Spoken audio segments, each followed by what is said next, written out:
শুনেছি ময়লার টাকাও নাকি ভাগাভাগি হয়। এটা কদমতলীর হাট, কদমতলীর হৃদয়, কদমতলী কেরানীগঞ্জের হৃদয়, কদমতলী গোল চত্বর। এই গোল চত্বরের এই অবস্থা।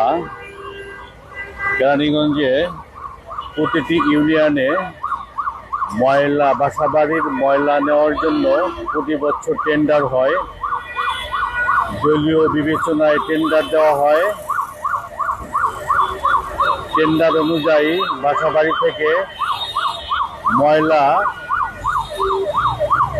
অপসারণের জন্য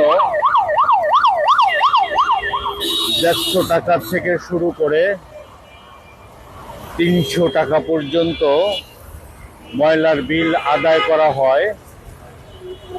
বিনিময়ে ময়লা চলে যাবে কেরানীগঞ্জের বাইরে নির্জন স্থানে, যেখানে ময়লা ফেলানো হয়।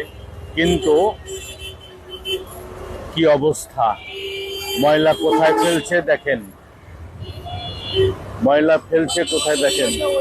কেরানীগঞ্জের মূল সড়ক, এটা ময়লা ফেলে ভরে রাখা হয়েছে।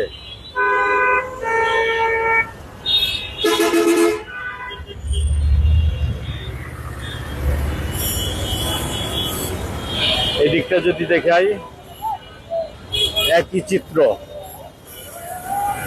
গোল চত্বর, যেটা কোনোদিনও ছিল না।